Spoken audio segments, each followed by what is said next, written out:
Bom dia, a paz do Senhor. Hoje, dia 25 de dezembro de 2023, e eu quero deixar uma palavra. Não é a palavra que nós vamos ministrar, eu e o pastor José Arthur, hoje à noite, né, sobre Natal, mas eu quero deixar uma palavra de encorajamento. Em 1 Samuel, capítulo 21. Eu não vou ler o capítulo todo, eu vou ler só os versículos que eu quero deixar como encorajamento.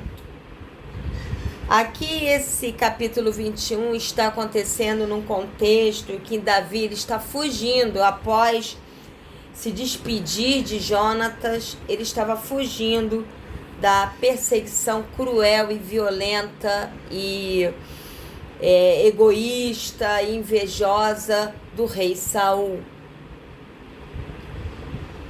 E Davi, nessa fuga, ele foi até onde estava o sacerdote Aimeleque, lá em Nob.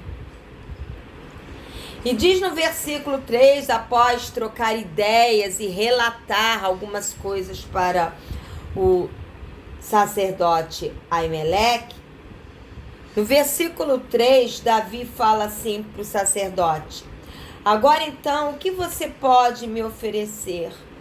Dê-me 5 pães ou algo que você tiver. Primeira coisa que a gente vê aqui, que Davi já sabia que o destino, o propósito dele em Deus era se tornar rei de Israel, devido o fato de Samuel ter já ungido ele. O fato de Davi saber que ele não estava fugindo por covardia, mas que naquele momento havia necessidade dele fugir para que o propósito de Deus se cumprisse na vida dele. Ainda assim, Davi mantinha um coração humilde e humano.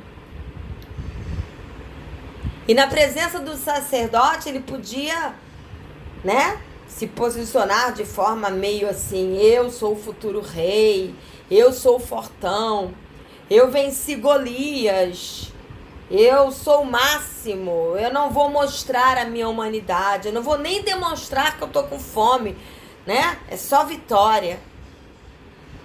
Mas Davi aqui fala, conjecturando com outras palavras: eu estou com fome, sacerdote. Os meus soldados também. Você tem pão para dar para gente? E aqui mostra que não é errado chegar diante de Deus, chegar diante de Jesus Cristo, que é o nosso sumo sacerdote, falar: estou com fome. Estou com fome de alegria, estou passando por muita tristeza. Dai-me mais da tua alegria sobrenatural. Estou com fome de paz, estou muito atribulado. Dai-me mais da tua paz, Senhor, que excede todo entendimento. Estou debaixo de medo, amedrontado. Faz transbordar o teu amor que lança fora o medo. Estou me sentindo enfraquecido. Ao ler a Bíblia, fala comigo. Dai-me do teu pão.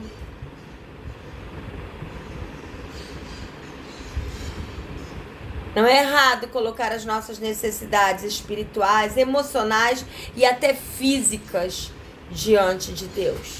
Isso não é fraqueza, isso é humanidade.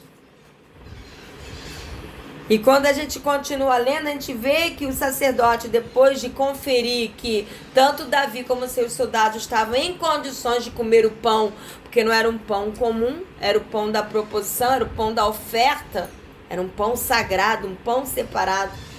Aqui também há um princípio. Ninguém aprende o sagrado do Senhor, o pão separado do Senhor, que é a sua palavra, a sua intimidade, se não estivesse separando para Deus. Ninguém aprende o profundo de Deus, aquilo que Deus tem para compartilhar com aqueles que o temem, se não houver temor, separação por nossa parte. E aqui, como Davi e seus soldados estavam separados, eles puderam comer do pão que era a oferta ao Senhor. Também, aí a história vai desenrolando, né? Eles comeram os pães, tanto Davi como os soldados. E quando Davi estava ali, junto com seus soldados, comendo o pão que o sacerdote Aimeleque permitiu que eles comessem, ali junto estava um edomita chamado Doeg, que era chefe dos pastores de Saul, um servo de Saul. Certamente, ele estava ali para espionar e mais na frente ser um dedo duro para Saul. Ele estava ali observando Davi e os seus soldados comendo em fuga para poder contar tudo para Saul. E isso nos ensina que estamos vivendo tempos de muita vigilância. Há muitos espiões do mal ao nosso redor. Não temos que viver debaixo de medo, mas a palavra fala: vigiai e orai. É tempo de entendermos a nossa humanidade, e não é fraqueza, mas também é tempo de vigilância e oração, porque os tempos são maus. E aí no versículo 8 e 9, Davi fala para o sacerdote Aimeleque que ele está sem armas. E se ele tinha alguma espada, alguma lança, algo para dar a ele, para ele não ficar desarmado. Esse sacerdote Aimeleque está simbolizando Jesus. Primeiro, Davi pede pão. E o nosso maior alimento está em Cristo. Depois, Davi pede arma. E quem nos dá armas espirituais é o Senhor. E o sacerdote fala que ele não tinha nenhuma arma a não ser a espada de Golias. Que Davi havia matado Golias e decapitado. E com a própria espada de Golias, ele cortou a cabeça de Golias. E essa espada ficou ali com o sacerdote. Estava enrolada num pano atrás do colete sacerdotal. E aí o sacerdote falou: se quiser, Davi, pegue essa arma. Na verdade, aqui não está escrito, mas era direito de Davi. Porque quem enfrentou Golias em nome de Deus foi Davi. Quem pegou a própria espada de Golias e decapitou Golias foi Davi. Então, se alguém tinha direito àquela espada, era o próprio Davi. E mediante esse acontecimento, nós aprendemos que Davi estava agora usando a própria espada de Golias, não só quando cortou a cabeça de Golias, mas para ficar armado para enfrentar o que viria lá na frente. Isso mostra que Deus transforma toda maldição em bênção.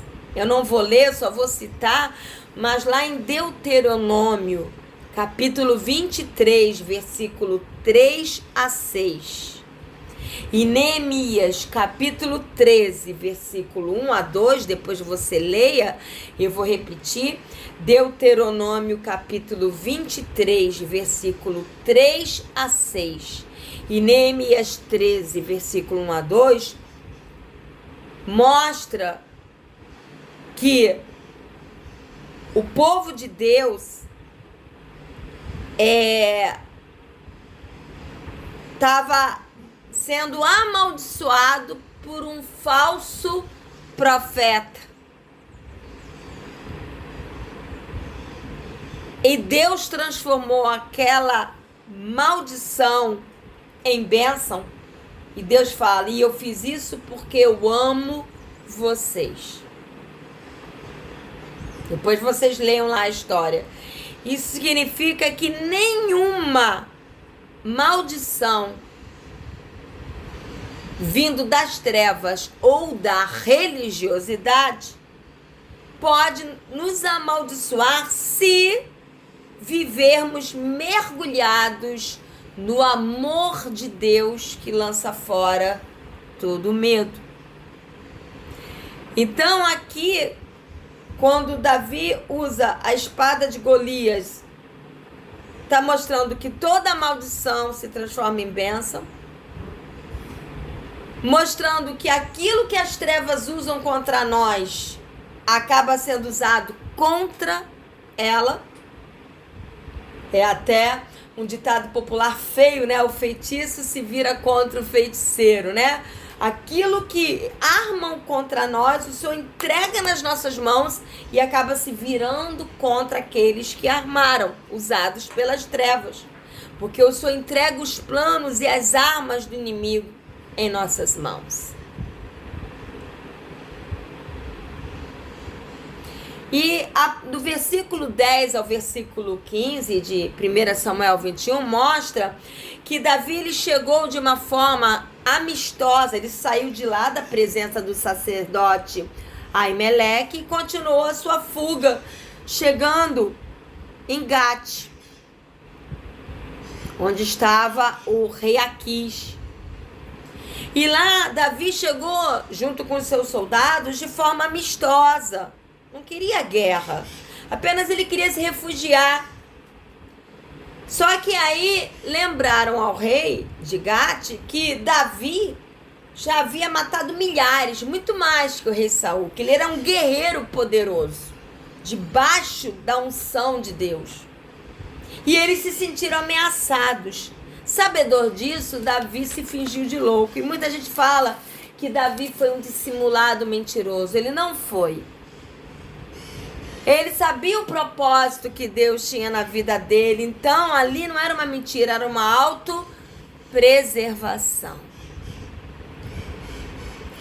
E dando continuidade aqui em 1 Samuel, só que agora capítulo 22, mas só do versículo 1 ao versículo 2, a gente vê que Davi então não ficou em Gate, não pôde ficar lá em Gate, prosseguiu a sua jornada e foi parar na cidade de Adulão e ficou dentro de uma de suas cavernas, que Adulão tinha várias cavernas, ele ficou dentro de uma delas.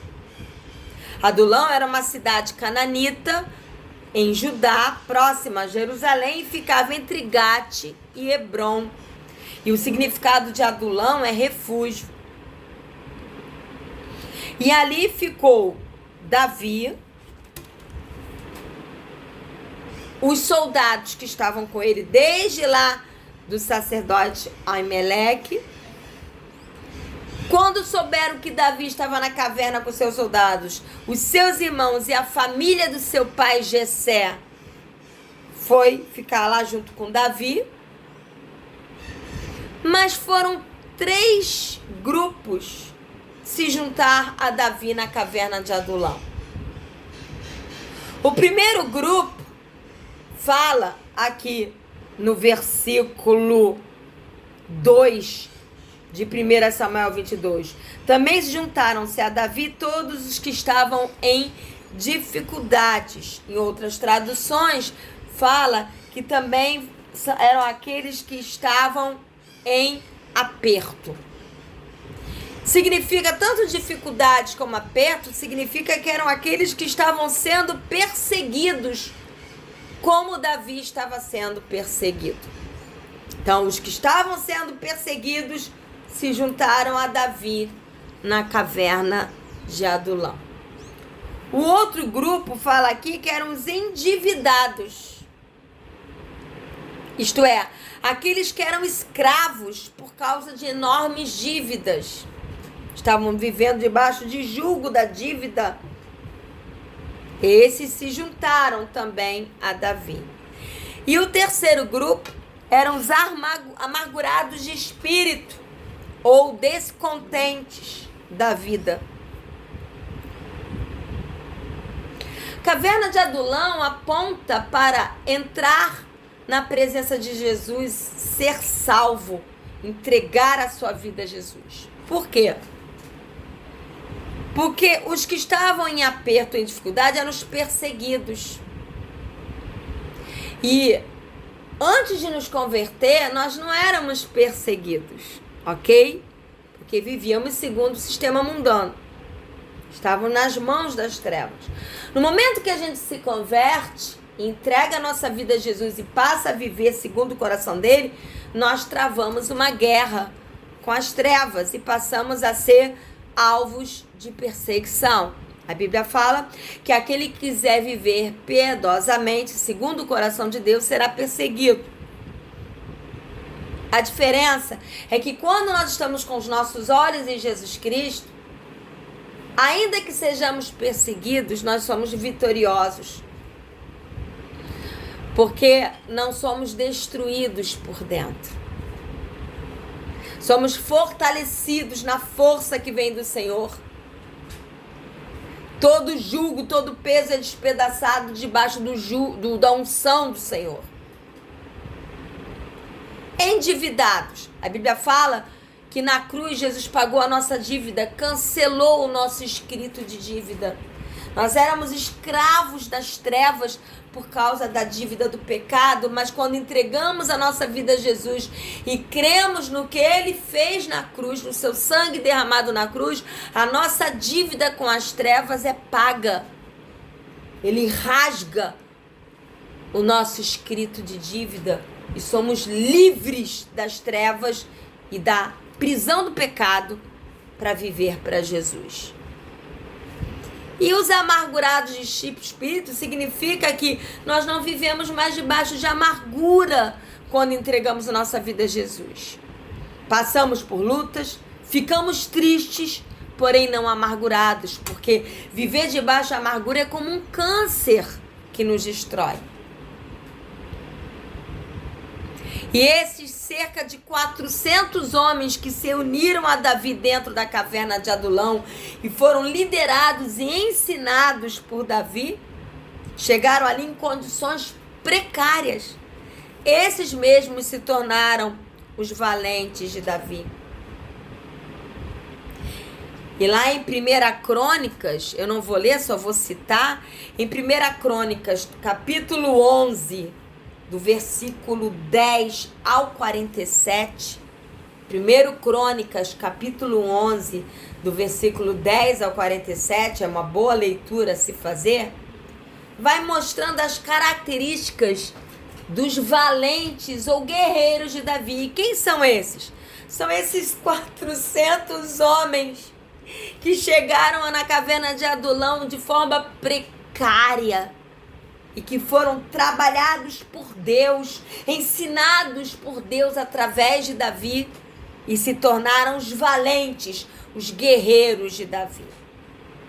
E vai mostrando as características de cada um deles, que são as características que tem que ter em nós como soldados do exército de Cristo. Primeiro, um deles, do versículo 11 e 20, de 1 Crônicas 11, mostra que ele sabia usar as armas. Ele sabia usar bem a lança, a espada. Isso mostra que, como soldados do exército de Cristo, nós precisamos saber usar as armas que Deus nos dá. Aprender a orar, a jejuar com a motivação correta, a interceder, a ler, meditar e viver a palavra de Deus como arma de guerra. São armas de guerra. Louvor, adoração, a palavra de Deus habitar ricamente dentro de nós, oração, intercessão, jejum, são armas de guerra e precisam ser bem manuseadas. Mostra também que eles tinham como característica não fugir com medo, mas enfrentar os inimigos com perseverança até o fim. Está lá no versículo 12 a 14 de 1 Crônicas 11. O medo não pode nos paralisar. Precisamos enfrentar as trevas até o fim. Outra característica é que eles não tinham medo da aparência, da carranca dos inimigos, nem das suas ameaças. Muitas vezes tem circunstâncias ameaçadoras, parece que vamos ser esmagados, que nem alguém pisando numa barata. Mas nós não podemos ter medo. Precisamos crer que cada um de nós e Deus somos maioria. Está lá no versículo 22 e 23 de 1 Crônicas 11. Precisamos ser intrépidos, determinados e valentes em Deus contra as trevas. E do versículo 26 a 47 não fala de características, mas cita o nome de tantos outros valentes ou guerreiros de Davi, mostrando que todos eles eram honrados. Não importa a maneira que nos encontramos agora, Deus está trabalhando em cada um de nós para que nós venhamos a nos tornar cada vez mais os valentes de Jesus, os guerreiros de Jesus, que vão perseverar firmes a despeito do sofrimento e das perseguições, vão perseverar firmes em sua palavra e em sua presença. Amém? Deus abençoe e que esta palavra nos encoraje hoje, segunda-feira, 25 de dezembro, durante toda esta semana. Meditemos nessas palavras. Amém? Deus abençoe e um bom dia.